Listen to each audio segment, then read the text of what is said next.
Hey guys, welcome to Get Busy Watching. I'm your host, Honest Dan. Let's talk movies.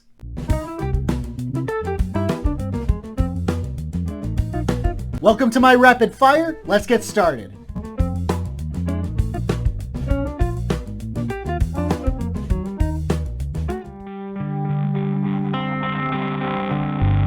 Matt Damon's daughter, Abigail Breslin, is in prison in France for a murder she didn't commit, and Matt's looking for the real guy who did it. I want to like it more than I do, but the story structure will give you a case of whiplash. The first half of the movie is pretty straightforward. Father taking matters into his own hands to solve the mystery with this French woman. But then it turns into a day-in-the-life drama with Matt learning how to be a better person while kinda being in a relationship with her, and then the real story decides to come back into focus. The acting is great, the drama is engaging if not a bit long, and I wished it would wrap up, but it does have a perfect, bittersweet ending. Definitely a one and done viewing, but that one is well worth the time. I do recommend this. My honest rating for Stillwater, a strong 3 out of 5.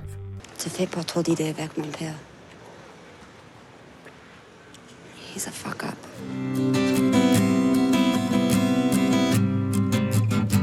True events. Toni Collette and her small Welsh town chip in to help her young horse Dream Alliance to compete in high-end racing. If you thought this was a standard feel-good horse racing movie, you're absolutely right. Think a toned-down Seabiscuit that isn't going for any Oscars and wasn't trying to. It's your routine fluff about a person wanting more out of life, finds excitement in horse racing, and all the copy and paste dramas that come with it. Collette brings her A-game as she always does, if not a bit overqualified. Nothing is particularly bad other than a cheesy-ass screenplay that's predictable. It's a perfectly adequate Hallmark movie with a budget. If you need a movie to watch with your mom, here you go. My honest rating for Dream Horse, a strong 3 out of 5. Dream Alliance! Dream Alliance! Dream Alliance! Go on, Dream. Go on, Dream Alliance. Oscar Isaac is out of prison and returns to the world of gambling alongside Ty Sheridan and Tiffany Haddish. I have no idea why I was looking forward to this. Hope you enjoy your gambling movies. I can't count how many I've seen. The ones where it's just a tool to move the story along and that's it. And then there's this one that educates how to play.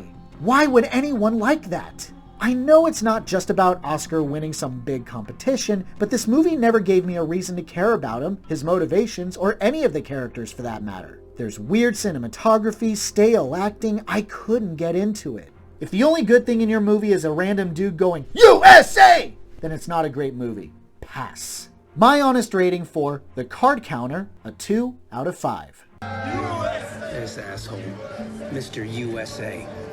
It's working for him. Yeah, and he's working for all it's worth. This girl wants to learn more about her biological mother who used to be part of this Amish community. But you read the title of the movie, spooky stuff happens. I don't like it. Whole lot of tropes, whole lot of boring. Fun ending, for as brief as it was. This is a slow-ass burn to get to anything remotely scary. It spends way too much time building up the chills and thrills, but forgets to actually deliver on what audiences are actually looking for. Even when it does, the scares don't make sense. I give credit, it's not really a ghost movie anymore, but rather demons, but even that falls short. At least until the end, but as I said, it's too brief to fully enjoy, and sometimes is unintentionally funny. Tropes galore, bad camera use, not my thing. Neither longtime fans nor newcomers are going to get anything out of this except a headache. My honest rating for Paranormal Activity Next of Kin, a 2 out of 5.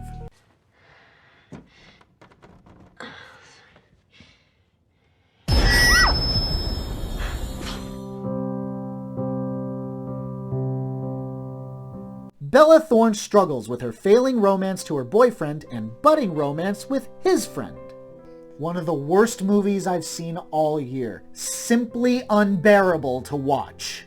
What is this but a bunch of selfish people wanting to have literally everything? She wants him to choose her over his swimming. He's cheating on her with his coach, and he doesn't tell her that he's cheating on her. Then, the movie suddenly becomes an amnesia mystery drama where some are lying about the events and others aren't saying anything at all. Pretentious dialogue, terrible acting, horrible casting, whiplash-inducing story structure, and questionable LGBTQ portrayals. Watch Last Letter from Your Lover. It's not even a good movie, but it still did the same thing and was still better. My honest rating for Time Is Up, a 1 out of 5. What's math got to do with love? Well, there's all these numbers that surround the word love.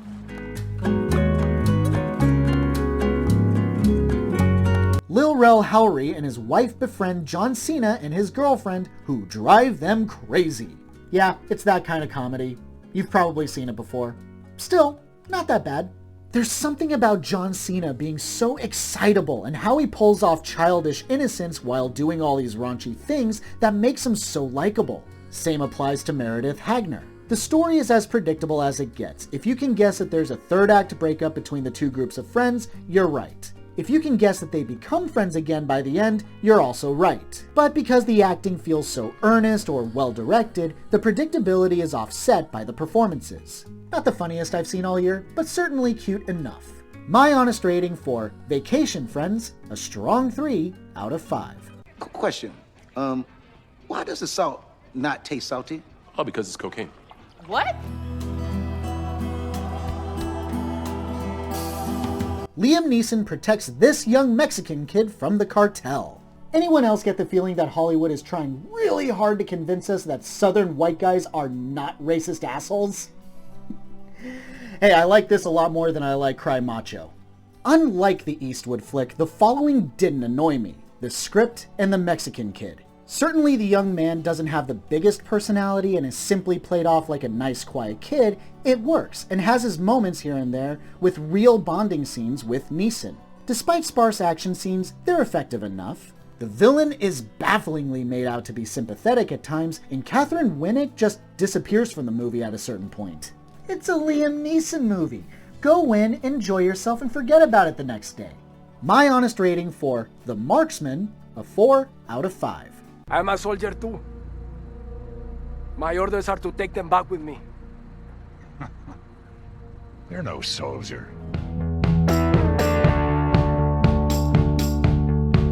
Set in a post-apocalypse, Nicolas Cage is an imprisoned bank robber sprung out by this guy to track down Sofia Boutella, his granddaughter, who ran away. Cage dies if he fails. Do you want a Frankenstein of a movie that somehow combines Mad Max with cowboys versus samurai?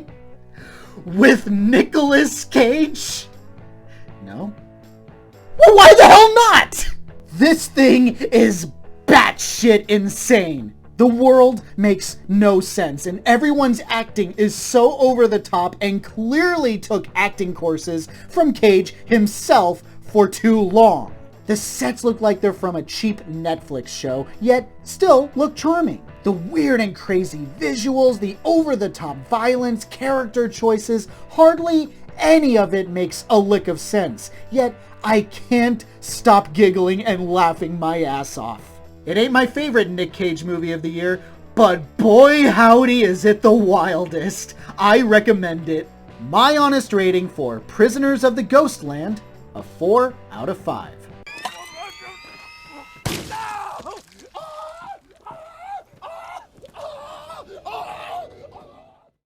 Thanks so much for watching, you guys. I really appreciate it. Have a great day. Stay safe and healthy out there. Hope to see you soon.